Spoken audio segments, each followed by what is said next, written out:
اعوذ باللہ من الشیطان الرجیم بسم اللہ الرحمن الرحیم صلی اللہ علی محمد وآلہ الطاہرین الہداۃ المہدیین۔ اسلام ایک امن کا مذہب ہے اور اسلام نے ہمیشہ انسانیت کے احترام کے بارے میں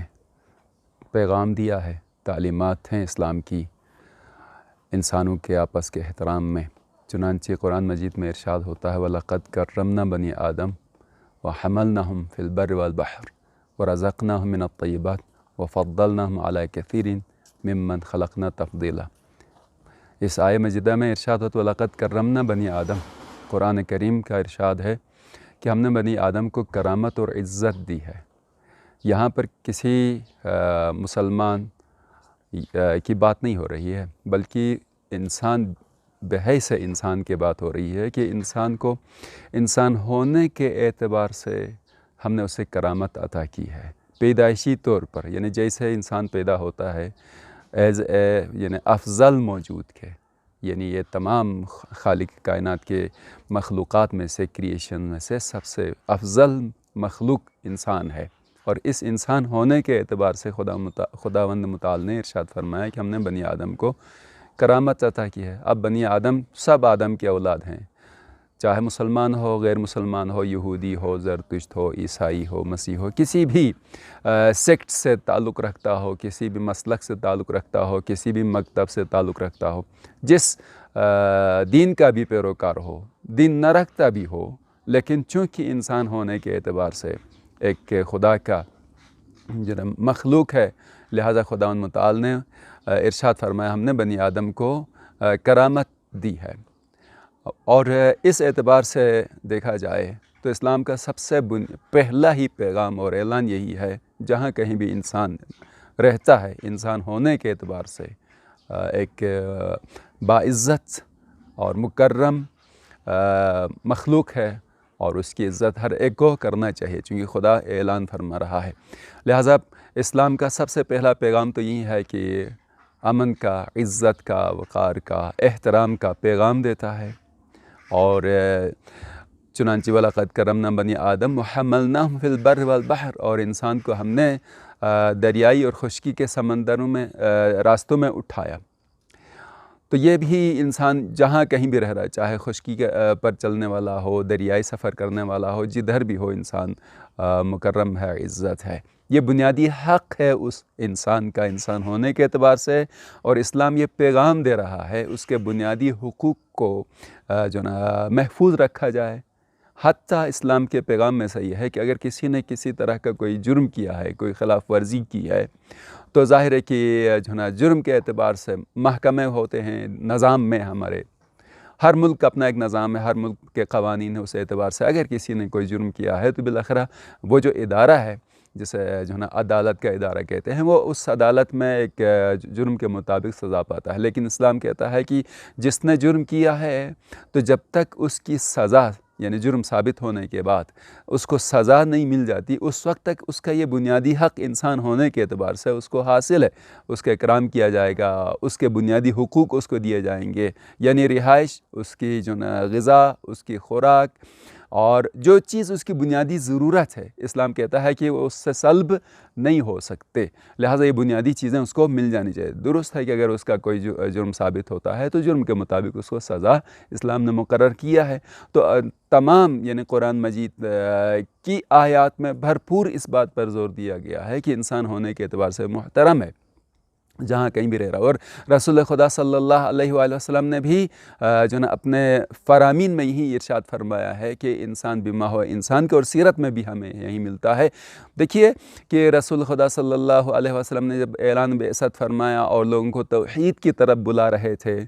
تو نادان اور جاہل مشرک پیغمبر کو اذیت اور تکلیف پہنچاتے، لیکن پیغمبر کا بدلے میں کیسا مہربانی کا سلوک تھا، کیسا نرم رویہ تھا، اور انتقامی جذبہ نہیں تھا، بلکہ جانتے تھے کہ جاہل نہیں جانتے ہیں، لہٰذا ان کے ساتھ عین اس کے کہ وہ تکلیف پہنچا رہے ہیں، لیکن رسول اکرم صلی اللہ علیہ وسلم کے ساتھ رحم دلی سے پیش آتے تھے۔ چنانچہ وہ اس بڑھیا کا جو ملتا ہے واقعہ، میں اس تفسیر میں نہیں جاتا، جب وہ بیمار ہو جاتی ہے تو پوچھتے ہیں وہ کہاں گئی، کوئی پوچھتا ہے کہ جو کسی کو تکلیف پہنچا رہا ہو اگر وہ نہیں آ رہا ہو تو ظاہر ہے کہ وہ اپنے لیے کہتا ہے کہ الحمدللہ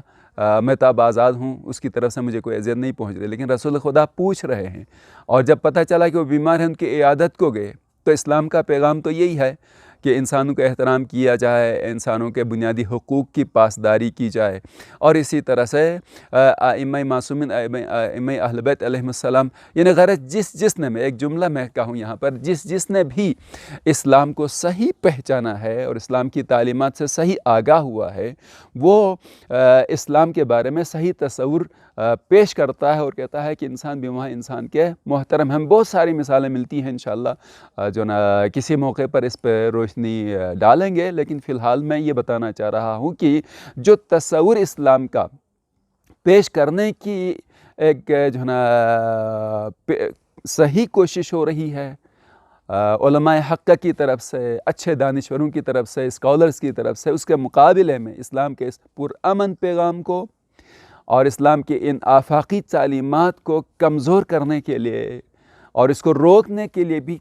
مختلف قسم کی طرح کی سازشیں ہوتی ہیں عالم استکبار کی طرف سے، سامراج کی طرف سے، باطل طاقتوں کی طرف سے، اور انہوں نے بھی اسلام کے روح کو ایک اور انداز سے بتانے کی کوشش کی ہے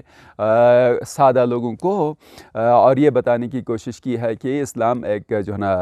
سختی، تندروی اور انتہا پسندی کا جو ہے نا دین ہے،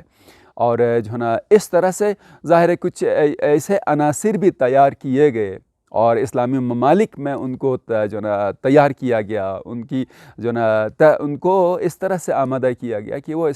اسلام کے نام پر ہی کچھ ایسے کام کریں جس کی وجہ سے اسلام کی بدنامی ہو، حالانکہ ان کے کام کا کوئی تعلق نہیں ہے اسلام سے، اور نہ ان افراد کا کوئی اسلام سے سروکار ہے، وہ تو کسی کے جو ہے نا گماشتے ہیں، کارندے ہیں اور ان کے مأمور ہیں، ان کے کہی ہوئی باتوں کے اوپر وہ یہ کام کر رہے ہوتے ہیں، ان کا فقط انہوں نے اسلام کا نام لیا جس کی وجہ سے اسلام کی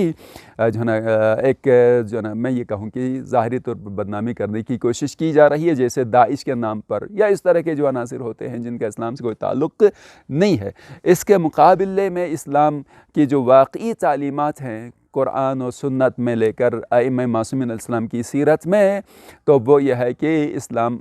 ہمیشہ امن کی دعوت دیتا ہے، اور اسلام ہمیشہ باہمی احترام کی دعوت دیتا ہے۔ اسلام میں کسی قسم کی انتہا پسندی نہیں ہے، دیگر مذاہب اور ادیان کے ساتھ بھی، دیگر سیکٹس کے ساتھ بھی۔ اسلام میں ایک چیز ہے افہام و تفہیم، اس لیے کہ اسلام میں دلیل ہے، اسلام میں برہان موجود ہے، تو اسلام کسی کو دعوت بھی دے دیتا ہے تو دلیل کے ذریعے سے دیتا ہے۔ چنانچہ قرآن کی آیت میں ارشاد ہوتا ہے لا اکراہ فی الدین، دین میں کسی قسم کا جبر اور زبردستی نہیں ہے۔ تو اسلام کا پیغام تو یہی ہے کہ لا اکراہ فی الدین، اسلام چاہتا ہے کہ اپنے دلائل کے ذریعے سے لوگوں کو قانع کرے، لوگوں کو اپنی طرف دعوت دے، اور اس آیہ مجیدہ میں جو بتایا گیا لا اکراہ فی الدین، دین میں جبر نہیں، زبردستی نہیں، اور واقعی طور پر بھی دیکھا جائے، آپ غور کریں تو کیا کسی کے دل کو زبردستی کسی جانب مائل کیا جا سکتا ہے؟ ایک شخص کے ظاہری اعضاء و جوارح کو اور ان کے اوپر ظاہری جبر و زبردستی تو مسلط کر سکتے ہیں، مطلب کوئی کام لیا جا سکتا ہے زبردستی، لیکن اس کے دل کو کسی جانب زبردستی مائل نہیں کیا جا سکتا۔ دل جب تسلیم کرے گا تو مائل ہو جائے گا، قبول کرے گا، ایکسیپٹ کرے گا تو اس چیز کو مان لے گا، لیکن اگر جب تک دل تسلیم نہیں کرے گا اور اس وقت تک مائل بھی نہیں ہوتا ہے، تو اعلان فرمایا ہے کہ اسلام میں کسی طرح کی کوئی زبردستی نہیں ہے، اسلام کسی کو زبردستی اپنے دائرے میں لانا نہیں چاہتا۔ اسلام اپنا پیغام دے رہا ہے کہ لا اکراہ فی الدین، اور اس آفاقی پیغام میں دلیل موجود ہے، جو بھی اس کو سمجھے گا۔ لہٰذا آج کل ہمیں اسلامی ممالک میں اگر جہاں کہیں بھی اس طرح کی جیسے داعش کے حرکات ہیں اور اس طرح کی چیزیں ملتی ہیں، تو در حقیقت ان کا اسلام سے کوئی تعلق نہیں ہے، اور اسلام کے نام پر یہ عالم استکبار کی طرف سے سازشیں ہوتی ہیں، اور ان سازشوں کے مقابلے میں ملت اسلامیہ کو چاہیے کہ اسلام کے صحیح پیغام کو سمجھیں اور اس کے مطابق آپس میں ایک ہو جائیں، متحد ہو جائیں۔ ان ھذی امتکم امۃ واحدہ، یہ مسلمان ایک ہی امت ہے، امت واحدہ ہے، کہیں بھی رہ رہا ہو، اور اسی طرح سے اسلام کی تاریخ میں رسول خدا صلی اللہ علیہ وآلہ وسلم کی حدیث ہے المسلم من سلم من لسانہ و یدہ، من سلم المسلمون من لسانہ و یدہ، مسلمان وہ ہے کہ جس کے ہاتھ اور پاؤں سے دوسرا مسلمان محفوظ رہے، یعنی اس کی زبان سے، اس کے ہاتھوں سے دوسرا محفوظ رہے، وہ مسلمان ہے۔ تو رسول خدا صلی اللہ علیہ وآلہ وسلم کی اس حدیث کے مطابق اسلام ہمیشہ ایک امن اور کا مذہب ہے، دین ہے، اور لوگوں کو بھی امن و صلح اور اس طرح کی آپس میں افہام و تفہیم کی طرف دعوت دیتا ہے، اور یہی اسلام حقیقی ہے، اور یہی اسلام کا آفاقی پیغام ہے، اور یہ پیغام ہمیں قرآن سے، ائمہ معصومین علیہم السلام سے ملتا ہے، اور یہ پیغام تو دلیل کے ساتھ پہنچتا ہے۔ انشاءاللہ ہماری دعا ہے کہ مسلمان واقعی اسلام کو سمجھیں اور اسلام کی آفاقی تعلیمات پر عمل کریں، تو نہ صرف مسلمان آپس میں متحد ہو جائیں گے، بلکہ ہر انسان اسلام کا گرویدہ ہو جائے گا۔